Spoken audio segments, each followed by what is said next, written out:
जय हिंद साथियों। आज हम लोग का केमिस्ट्री का टेस्ट होगा, यानी कि रसायन शास्त्र का होने वाला है चैप्टर 1, 2 और 3, यानी कि रासायनिक अभिक्रिया एवं समीकरण, अम्ल भस्म तथा लवण। और चैप्टर 3 का होगा धातु एवं अधातु। देखिए हम घर से क्वेश्चन भी लिख के लाए हैं, क्या क्या पूछताछ हम करेंगे। कि तीनों चैप्टरों से हम घर से क्वेश्चन लिखकर लाए हैं, जिनका यानी कि जो बढ़िया सुनाएंगे, जिनका परफॉर्मेंस अच्छा रहेगा, उनके लिए कुछ हम लेबो किए हैं, क्या कलम देंगे। जिनका यानी कि जो बहुत अच्छा करेंगे सुनाएंगे, जिनका परफॉर्मेंस का होगा अच्छा होगा, उस हिसाब से उनको कलम दिया जाएगा। और जो नहीं सुनाएंगे उनके लिए भी लेकर दिखा दीजिए। हम तो देखिए देख लीजिए, जो नहीं सुनाएंगे उनके लिए भी लेकर आए। देख लीजिए व्यवस्था, देखिए मारेंगे नहीं मुंह पर, दांत एकदम सटा हो जाएगा, बाहर ही निकल जाए जो अगर नहीं सुनाए तो। चलिए क्वेश्चन शुरू करते हैं बिना समय को बर्बाद करते हुए। चलिए खड़ा होइए। क्या नाम है? राखी कुमारी। आपको बताना है कि सेव में कौन सा अम्ल पाया जाता है। बोलिए फिर से एक बार। मैथिलिक होता है कि मैलिक होता है? मैथिलिक बोल रही है। फिर से बताइए, दोनों बताइए। इमली में कौन सा अम्ल पाया जाता है? टाटरिकम। टाटरिकम नहीं, बैठ जाओ। चलिए बताइए, आपको बताना है पसीना का पीएच मान क्या होता है? 4.5। 4.5। शुद्ध जल का पीएच मान 7। ये बताइए अम्लीय पदार्थ का पीएच मान कितना होता है? अम्लीय पदार्थ का पीएच मान कितना होता है? जल्दी फटोफट।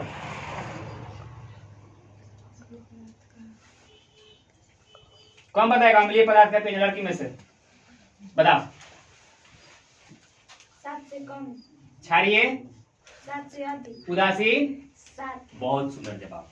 अम्लीय पदार्थ का पीएच मान 7 से क्या होता है? कम होता है। और क्षारीय का 7 से अधिक। और जो उदासीन होता है उससे क्या होता है? 7 से। बढ़िया, बहुत बढ़िया जवाब।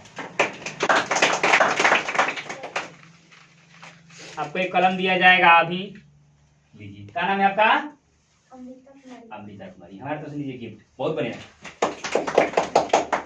ये नहीं मालूम है, भुला गए थे याद। और बताइए आप, टमाटर में कौन सा अम्ल पाया जाता है? और जेलिक। बढ़िए। चलिए बताइए, आपको बताना है चाय में कौन सा अम्ल पाया जाता है? चाय में फॉर्मिक अम्ल पाया जाता है। वाह। आप बताइए चाय में कौन सा पाया जाता है? टैनिक अम्ल।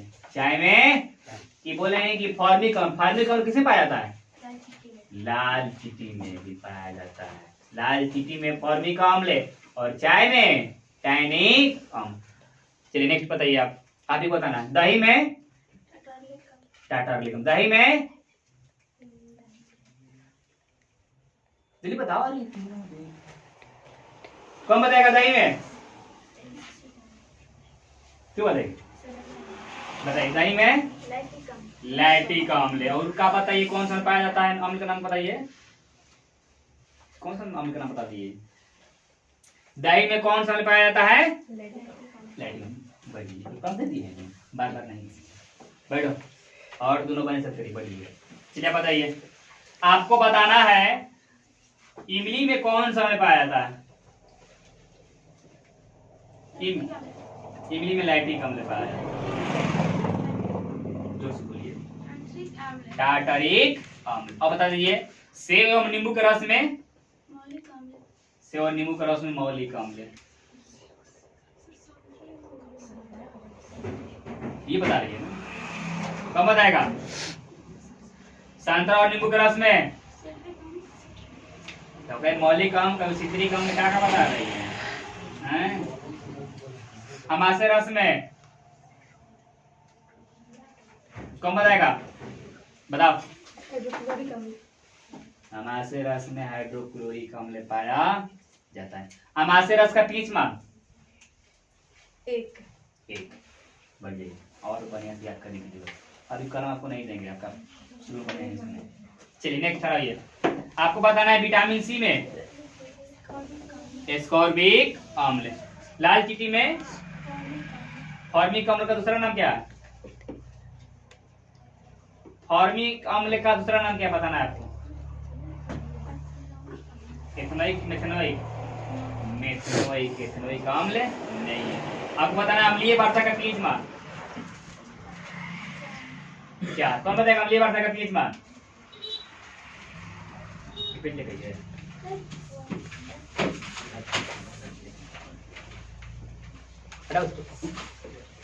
बताइए अम्लीय वर्षा का पीएच कौन बताएगा?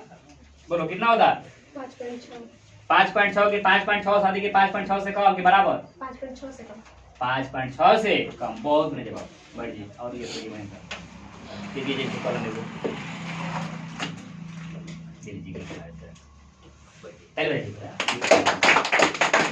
चलिए आपको बताना है सिरका में कौन सा अम्ल पाया जाता है?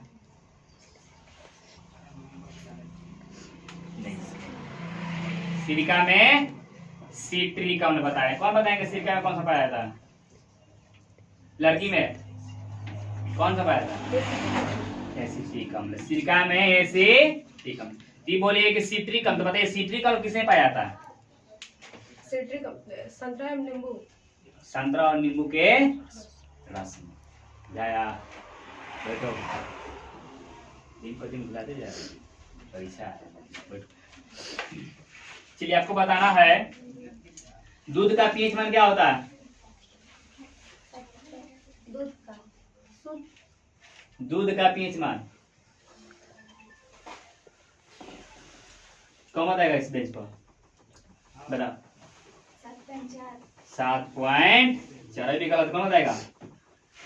इधर क्या होता है सनी भैया? 6.5 होता है सनी भैया। बहुत बढ़िया कलम नहीं मिलेगा, कलम में दे रहे हैं याद करके हैं। आंसू को बताइए पीएच मान। आंसू के कौन बताएगा? इधर किधर 7.3। अंशु बताइए आंसू का पीएच मान 7 पॉइंट। बैठो बैठो और बने सब करेंगे हाई बैठो। चलिए नेक्स्ट आपको बताना है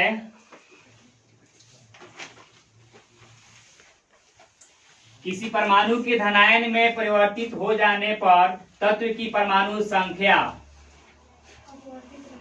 यानी कि जब परमाणु धनायन में बदलेगा तो उसका परमाणु संख्या पर कोई प्रभाव नहीं पड़ेगा, कार्य का परिवर्तित रहती है। ऋणायन में इलेक्ट्रॉनों की संख्या अपने मूल परमाणु में उपस्थित इलेक्ट्रॉनों की संख्या से होती है। यानी कि जब ऋणायन होगा तो उसमें इलेक्ट्रॉन की संख्या क्या हो जाएगा? अधिक। और धनायन में क्या हो जाएगा? कम। यानी कि इलेक्ट्रॉन जब परमाणु जब क्या हो जाएगा? ऋणायन हो जाएगा तो उसमें इलेक्ट्रॉन की संख्या बढ़ जाएगा और जब परमाणु का हो जाएगा धनायन इलेक्ट्रॉन की संख्या क्या हो जाएगा? कम हो जाएगा। बहुत बढ़िया ताली बजाइए। अभी कलम नहीं देंगे बढ़िए। चलिए आपको बताना किसकी उपस्थिति में लोहे में जंग लगता है? आर्द्र आयु। आर्द्र आयु मतलब क्या? मतलब बता सकते हो भाई कुछ कौन बताएगा आर्द्र आयु के बारे में? मतलब बता पवाली तक ठीक से देख पा कल फेंका तू खोल ना तो बता आर्द्र आयु का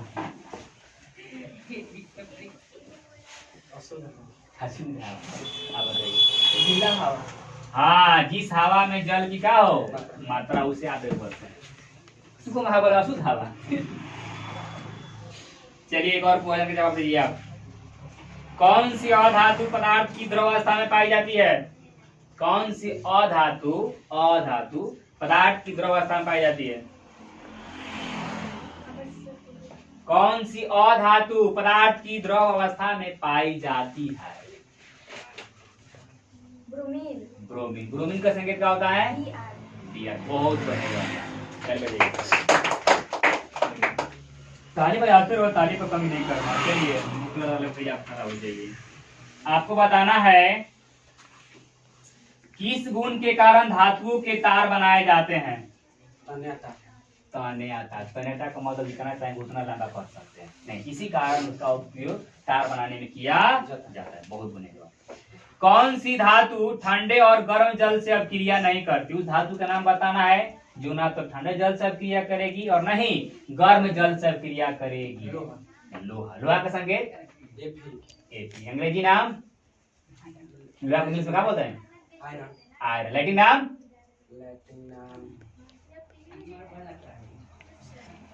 लोहा का लैटिन नाम कौन बताएगा इधर? बता। फेरम। फेरम का नाम है लोहा के लैटिन नाम क्या होता है? फेरम होता है। बढ़िए बढ़िए। चलिए 18 जी, आपको बताना है कौन सी धातु विद्युत का सबसे कम चालक है, किस धातु में सबसे कम लाइन आता है उसका नाम बताना है।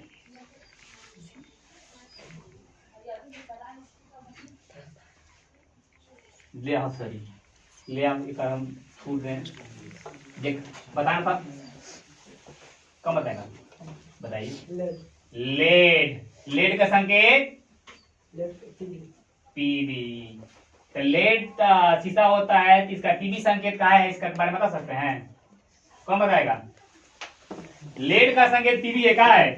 लेड का संकेत ये होना चाहिए, कौन बताएगा? क्या वहां था?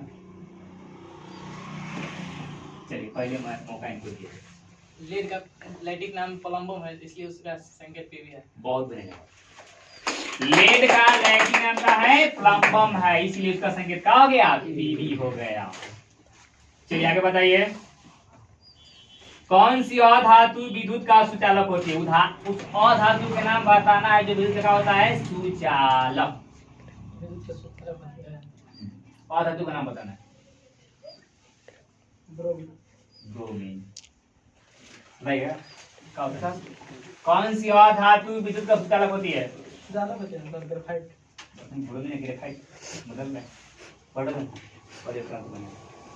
हेमेटाइट किस धातु का अयस्क है? और बने सब करो, तुम बता। तुमको बताना है धातुओं के ऑक्साइड होते हैं, धातुओं के ऑक्साइड होते हैं अम्लीय की, हाँ बहुत बढ़िया।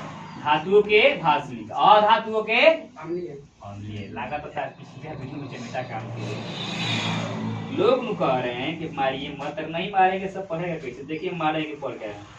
पीतल क्या है? धातु है कि अधातु है कि मिश्र धातु है? मिश्र है। किसको किसको मिला के बनाया जाता है मिश्र धातु? मतलब पीतल को कौन कौन धातु को मिला के बनाया जाता है? कब बताएगा? शनि भैया को पहले चाहिए। कॉपर और जिंक। कॉपर और जिंक को मिलाकर मिश्रण करके बनाया जाता है, उसका नाम क्या है?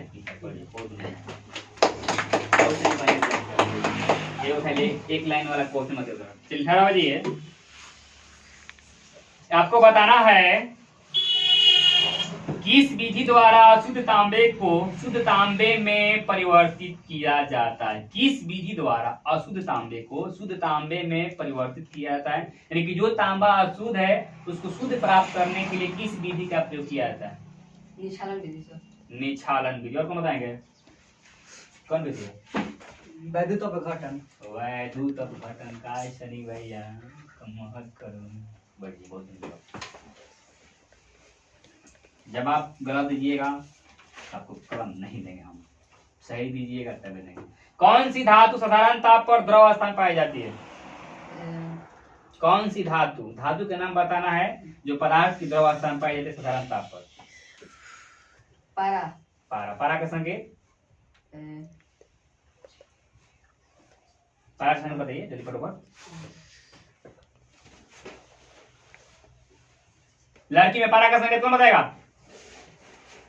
पारा का संकेत बताइए।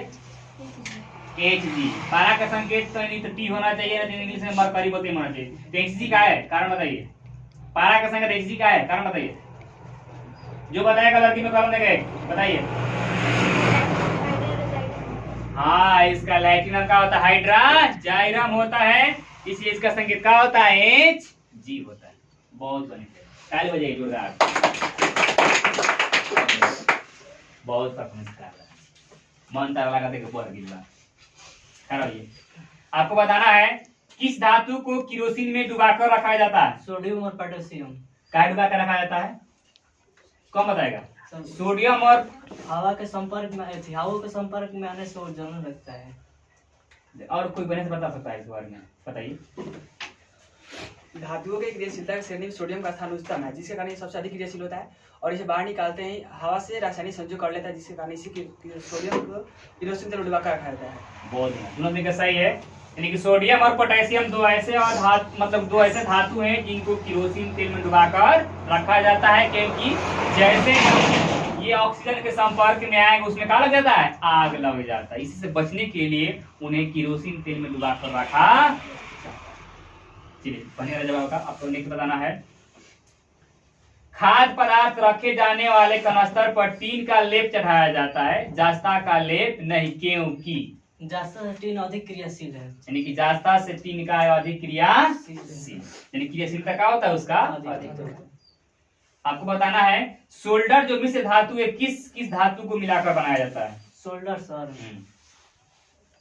लेड और टीन। लेड और टीन, बहुत बढ़िया। ब्रोंज बता दीजिए। Bronze bronze sir, bronze sir zinc और लेड। जिंक और नहीं, गलत है। कौन बताएगा? ब्रोंज बताइए। कॉपर और टीन। कॉपर और टीन। पीतल पीतल, copper zinc. Solder solder tin lead. Tin और लेड। लेड, बहुत बढ़िया। सनी भैया के जवाब तो अच्छा रहा, इनको भी मिलना चाहिए एक कलम। और कहना चाहिए। चलिए आपको बताना है प्रस्वेद लवण का बताइए तो उदाहरण क्या होता है। अनाद्र कैल्शियम क्लोराइड। अनाद्र कैल्शियम क्लोराइड। आपको बताना है कि जब किसी विलयन का पीएच मान घटता है तब विलयन में H+ आयन की सांद्रता बढ़ती है। बढ़ती है, बहुत बढ़िया जवाब। आप बताइए मिश्र धातु किसे कहते हैं? दो या दो से अधिक धातु अथवा एक धातु एक अधातु का समान मिश्रण मिश्र धातु कहलाता है। फिर से बता दीजिए। दो या दो से अधिक धातु अथवा एक धातु एवं एक अधातु का समान मिश्रण मिश्र धातु कहलाता है। यानी कि जब दो या दो से अधिक धातु को मिलाइए, नहीं तो एक धातु और काची मिलाइए एक अधातु, ये जो मिश्रण बनता है उसे क्या बोलते हैं? मिश्र धातु। मिश्र धातु के उदाहरण बता दीजिए। पीतल, सोल्डर, ब्रोंज। बहुत बढ़िया, बहुत सुंदर जवाब। आप बता दीजिए निस्तापन एवं भर्जन में अंतर। निस्तापन एवं भर्जन में अंतर निम्नलिखित है। निस्तापन, इस प्रक्रिया में अयस्क को वायु की अनुपस्थिति में गर्म किया जाता है। भर्जन प्रक्रिया में अयस्क को वायु की उपस्थिति में गर्म किया जाता है। निस्तापन ऑक्साइड एवं कार्बोनेट अयस्कों के लिए प्रयुक्त होता है। भर्जन सल्फाइड अयस्कों के लिए प्रयुक्त होता है। यानी कि जो निस्तापन होता है वो हवा की अनुपस्थिति में होता है, हाँ। और भर्जन का होता है हवा की उपस्थिति। यानी कि जहाँ पर ऑक्सीजन रहेगा। और दूसरा क्या बोले हैं? निस्तापन ऑक्साइड एवं कार्बोनेट अयस्कों के लिए प्रयुक्त होता है। यानी कि निस्तापन ऑक्साइड और कार्बोनेट, और भर्जन सल्फाइड अयस्कों के लिए प्रयुक्त होता बहुत बढ़िया जवाब। और बता दीजिए उपधातु का नाम बता दीजिए क्या हुआ है? है। उपधातु के नाम 7 गए। Boron, silicon, arsenic, antimony, polonium, tellurium, antimony. Boron, silicon, arsenic, antimony, tellurium, polonium, टोलोनियम, जर्मेनियम। बहुत बढ़िया। और बता दीजिए अयस्क किसे कहते हैं? जिस खनिज में प्रचुर मात्रा में धातु उपस्थित होता है या जिससे कम खर्चा में आसानी से धातु प्राप्त किया जा सकता है, अयस्क कहलाता है। खनिज किसे कहते हैं? पृथ्वी के परत में उपस्थित धातु ठोस पदार्थ खनिज कहलाता है। यानी कि पृथ्वी के अंदर से जो ठोस पदार्थ निकालेंगे वो क्या हो जाएगा? खनिज हो जाएगा। और खनिज में क्या होता है? अयस्क होता है। अयस्क होता है।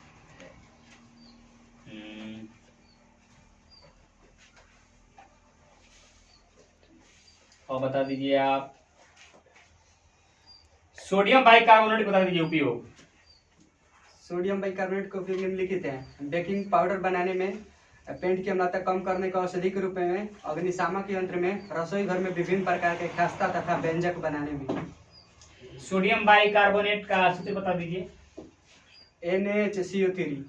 NaHCO3 रासायनिक नाम क्या होता है इसका? NaHCO3 को क्या पढ़ते हैं? Sodium hydrogen carbonate. Sodium hydrogen carbonate, sodium bicarbonate. और बता दीजिए आप,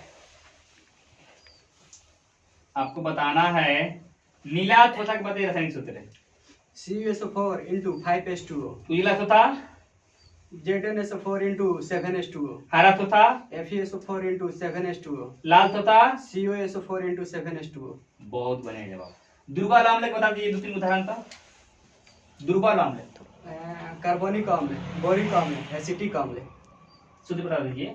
कार्बोनिक अम्ल H2CO3, बोरिक अम्ल H3PO3, एसिटिक अम्ल CH3COOH। बहुत बढ़िया। दुर्बल अम्ल क्या होता है इसके बारे में बता सकते हैं? जो जल में सिर्फ आंशिक रूप से आयनित होता है, पूर्णतः नहीं होता है, यानी पूर्ण कि रूप जल से नहीं में होता। घुलने पर पूरा नहीं घुलेगा, आंशिक रूप में का चीज घुलता है। बहुत बढ़िया जवाब।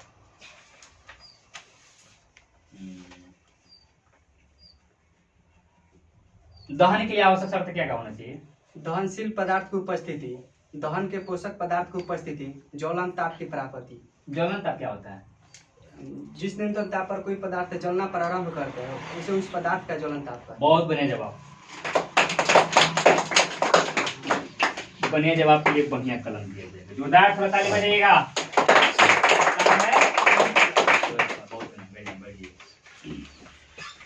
चलिए आपको बताना है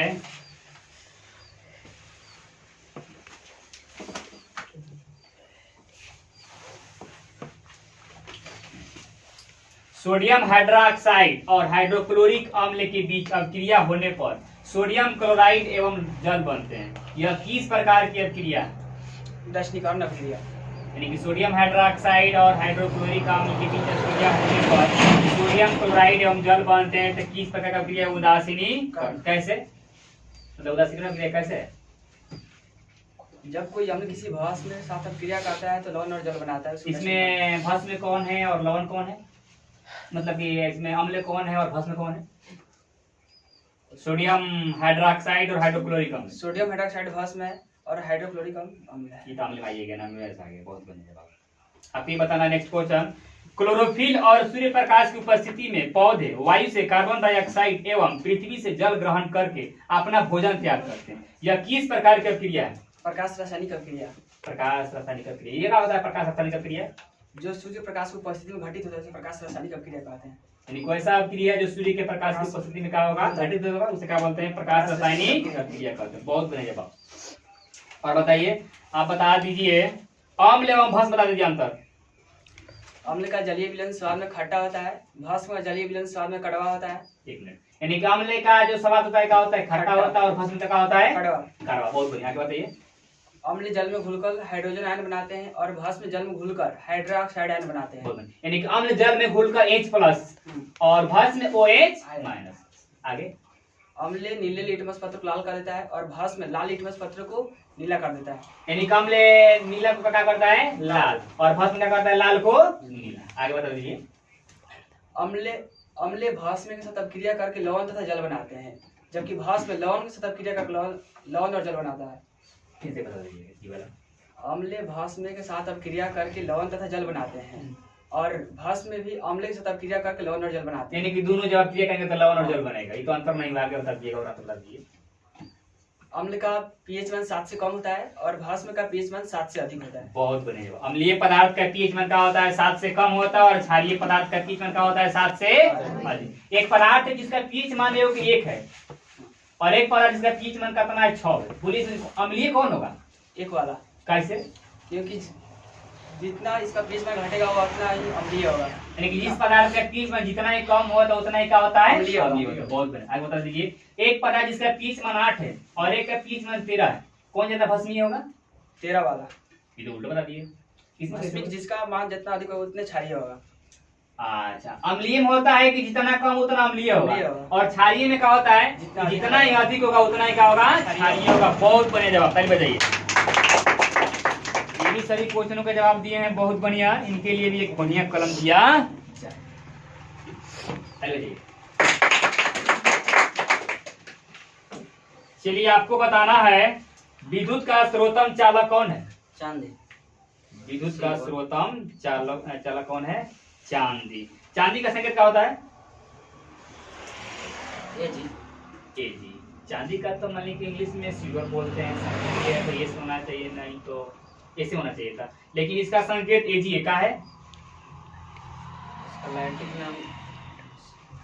यानी किसका संकेत लैटिन नाम पर रखा गया है। तो बताइए चांदी का लैटिन नाम क्या है? चांदी का लैटिन नाम सिल्वर। चांदी का लैटिन नाम कौन बताएगा? चांदी का लैटिन नाम बताइए। आर्जेंटम। बढ़िया। अभी आपका बाकी है। और बताइए जिस अयस्क में उसके कण उसमें उपस्थित अपद्रव्यों से भारी होते हैं किस विधि द्वारा सांद्रित किया जाता है? निक्षालन विधि। निक्षालन विधि। कौन बताएगा? निक्षालन विधि होगा। कौन विधि होगा? गुरुत्वाकर्षण विधि। गुरुत्वाकर्षण विधि। गुरुत्वाकर्षण विधि के बारे में का मतलब कुछ बताइए, क्या होता है? वैसा विधि जिसमें अयस्क तथा उसमें उपस्थित अशुद्धियों के कण से भारी होता है उसे गुरुत्वाकर्षण विधि कहते हैं। यानी कि जिसमें अयस्क और जो उसमें अशुद्धि होंगे, जो अयस्क का वजन का होता है उसमें भारी होगा। ज्यादा होता है, उसे क्या बोलते हैं? गुरुत्वाकर्षण विधि। गुरुत्वाकर्षण विधि। बहुत बढ़िया। और बहन सब करिए, उल्टा पलटा मत करिए। किस प्रक्रिया द्वारा सल्फाइड अयस्कों का सांद्रण किया जाता है? किस प्रक्रिया द्वारा सल्फाइड अयस्कों का सांद्रण किया जाता है? गुरुत्वाकर्षण। ये खाली याद रखिए। कौन बताएगा? बताइए। फान फेन प्लॉन विधि के बारे में बता सकते हैं क्या होता है? कौन बताएगा? फेन प्लॉन विधि क्या होता है? लड़की में कोई है? चलिए बताएंगे, आपको जानिए। वैसे इसमें सल्फाइड अयस्कों का सांद्रण किया जाता है। मतलब कि फेन प्लॉन विधि क्या है, बताना है फेन प्लॉन विधि के बारे में। इस विधि द्वारा सल्फाइड अयस्कों का सांद्रण किया जाता है। अरे तो किया जाता है, मतलब फेन प्लॉन विधि क्या है, किसे कहते हैं? इसमें एक भारी टैंक लिया जाता है। भारी टैंक की 12 टैंक 12 टैंक लिया जाता है, जिसमें अयस्क के महिम चूर्ण के साथ तेल घबरा रहे हैं, बताइए दीजिए आप। फेन प्लॉन विधि। इस विधि द्वारा सल्फाइड अयस्कों का सांद्रण किया जाता है। इस विधि द्वारा अयस्कों का सांद्रण करने के लिए सर्वप्रथम जल से भरा हुआ एक टैंक लिया जाता है। इसमें हवा के झुका देने पर जिससे झाग उत्पन्न होता है। झाग के साथ शुद्ध अयस्क ऊपर आ जाता है और शुद्ध अयस्क नीचे पेंदी में बैठ जाता है। हवा को निकालकर सुखा लिया जाता है, झाग को निकालकर सुखा लिया जाता है, जिससे शुद्ध अयस्क प्राप्त होता है।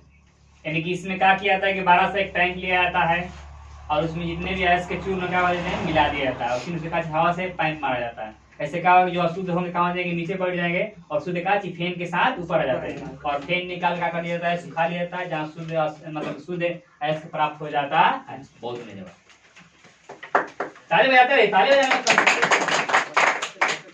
ताली बजाना नहीं है, ताली बजवाना, ताली बजाना। आप बोल सकते हैं इसके बारे में? ऊपर से वनस्पति जल का झोंका प्राप्त किया जाता है तो अच्छा ठीक करा दीजिए आप कि भैया थोड़ा मिस्टेक मतलब कुछ छोड़ दिए सर। इस विधि द्वारा सबसे पहले जल से भरा एक टैंक लिया जाता है, उसमें अयस्क का महीन पिसा हुआ चूर्ण डाल दिया जाता है तथा ऊपर से वनस्पति तेल डालकर उसमें वायु का झोंका प्रवाहित करने पर शुद्ध अयस्क ऊपर आ जाते हैं और अशुद्धि का नीचे पेंदी में बैठ जाते हैं, जहाँ के साथ शुद्ध अयस्क सुखा लिया जाता है, जिससे शुद्ध अयस्क प्राप्त होते हैं। यानी कि रोहित भैया तेल डालना भूल गए, वनस्पति तेल डालकर तेल डालना आप तेल डाल दिए, इसलिए आपको एक कलम दे दिया जाए भाई कि तेल भी डाल। बहुत मतलब एक भी छोड़े नहीं, तेल छोड़े। चलिए आप बताइए, नेक्स्ट क्वेश्चन बताना। हेमेटाइट किस धातु का अयस्क है? लोहा। और बताइए आप, आपको बताना है प्रबल अम्ल के 2-3 बताइए उदाहरण सा। प्रबल अम्ल हाइड्रोक्लोरिक अम्ल, एस्टिक अम्ल, नाइट्रिक अम्ल। हाइड्रोक्लोरिक अम्ल, नाइट्रिक अम्ल और फिर से बोलो। हाइड्रोक्लोरिक अम्ल, नाइट्रिक अम्ल, एस्टिक अम्ल। एसिटिक अम्ल प्रबल अम्ल है। आप बता सकते हैं, बताइए। हाइड्रोक्लोरिक अम्ल, नाइट्रिक अम्ल, सल्फ्यूरिक अम्ल। हाँ, हाइड्रोक्लोरिक अम्ल, नाइट्रिक अम्ल और सल्फ्यूरिक अम्ल, तीनों बता दीजिए सूत्र। सल्फ्यूरिक अम्ल H2SO4, हाइड्रोक्लोरिक अम्ल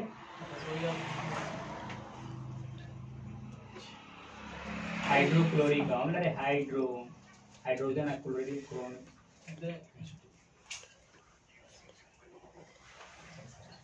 खुल गया जल्दी। हाइड्रोक्लोरिक अम्ल का सूत्र मिला देंगे हाथ थोड़ी। क्यों बताएगा? बताएगा बता। HCl और नाइट्रिक अम्ल HNO3। बताइए कितना आसान क्वेश्चन है। बढ़िए, और बढ़िया से याद करने की आप लोगों को जरूरत है।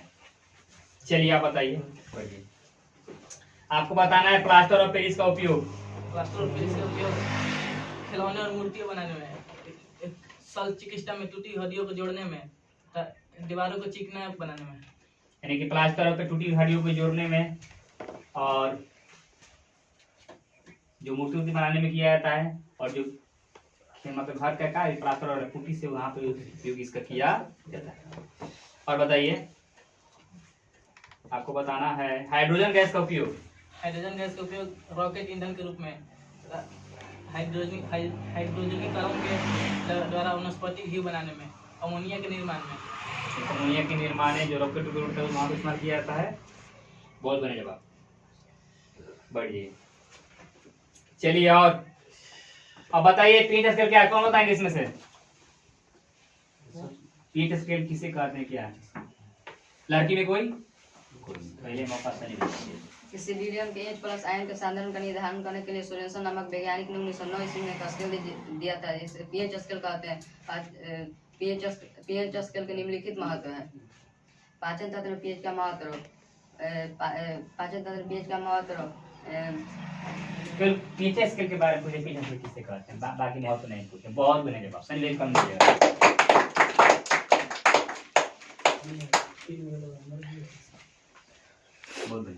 चलिए नेक्स्ट क्वेश्चन बताना है, देखते हैं कौन बताएंगे।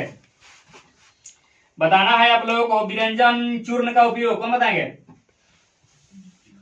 विरंजक चूर्ण, लड़की में कोई है? बताइए, पहले मौका लड़की को दीजिए। कीटनाशकों के रूप में क्लोरीन या क्लोरोफॉर्म के विरंजक के रूप में,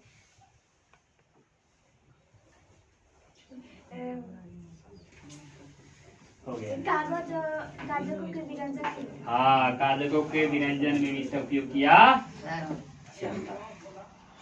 बढ़िए। जो मतलब थकला के देंगे उसको प्राइज नहीं देंगे, जो एकदम बताना है। मोमबत्ती के ज्वाला के विभिन्न भागों का वर्णन करना है, कौन बताएंगे? मोमबत्ती के ज्वाला कौन बताएगा? केंद्रीय मंडल ज्वाला की इस ताप का सबसे कम क्षेत्र, इस केंद्रीय मंडल ज्वाला की इस भाग का क्षेत्र में सबसे कम ऑक्सीजन प्रवाहित होता है, जिसे इसके कारण इसका अपूर्ण दहन होता है, और इसका दहन का क्षेत्र भी कहा जाता है। इसमें दिया सलाई की तिल्ली ले जाने पर भी नहीं जलता। और प्रकाशमान मंडल, यह ज्वाला का सबसे बड़ा भाग होता है, इसमें से पीला प्रकाश निकलता है। इसमें ज्वाला का ताप मृदुल रहता है, इसमें ऑक्सीजन की प्राप्त पूर्ति नहीं होने के कारण यहाँ पर अपूर्ण दहन होता है। और प्रकाशहीन मंडल, यह ज्वाला का सबसे गर्म भाग होता है, इसमें ऑक्सीजन की प्राप्त पूर्ति होने के कारण यहाँ पर पूर्ण दहन होता है। और बताएगा? फिर से क्वेश्चन पूछे सर। मोमबत्ती के ज्वाला के भागों का वर्णन करना है। मोमबत्ती के ज्वाला, मोमबत्ती एक ज्वलनशील पदार्थ हो जाए, दो ठोस कार्बोहाइड्रेट का मिलकर बना होता है। मोमबत्ती के जलाने पर मोम पिघल के बाती के ऊपर चलता है और वाष्प में परिवर्तित हो जाता है। यही वाष्प वायुमंडल में जलकर ज्वाला उत्पन्न करता है, जिसे मोमबत्ती के ज्वाला कहते हैं। मोमबत्ती के ज्वाला का मुख्यतः 3 भाग होते हैं: केंद्रीय मंडल, प्रकाशमान मंडल, प्रकाशहीन मंडल। केंद्रीय मंडल, मोमबत्ती के ज्वाला के इस भाग से नीला प्रकाश निकलता है।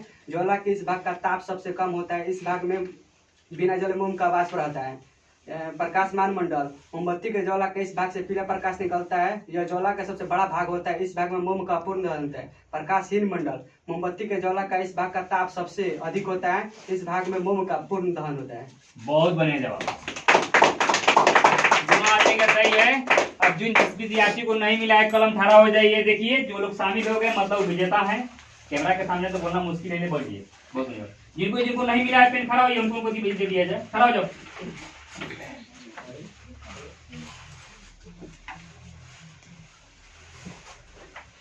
इस कलम को ले जाके घर पर क्या करना, पढ़ना है। और जिनको नहीं मिला होइए। अब जिनके भाग में जो निकल जाए। और कोई जिनको नहीं मिला है कलम खड़ा होइए। लकी में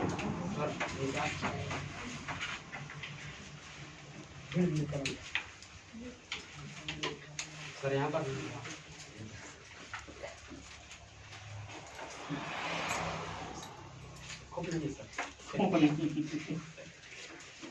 दो खोप नहीं तो खोप वाला दे रहे हैं। हो गया। बहुत बहुत धन्यवाद, जो कि आप लोग इतना बढ़िया। कुछ और थोड़ा प्रैक्टिस करने की जरूरत है। लड़की लोग का तो परफॉर्मेंस भाई फिर टेस्ट में खराब है, लड़का फिर टॉपर रहा। आप लोग भी बने क्या करें, तैयारी करें। टाइम बहुत कम बच गया है, जितना हो सके, जितना आपके पास कैपेसिटी है लगा दो ताकत का। 470 प्लस लाने का। लग चुकी है तालाब मंजिल को खुद को आंख में झुकना पड़ेगा। कथी लग चुकी है तालाब मंजिल को खुद को आंख में झुकना पड़ेगा। ठोकरे कहती है मारा जाएगा लेकिन हौसला क्या कहेगा। अब मिलन होगा नेक्स्ट वीडियो में। जय हिंद।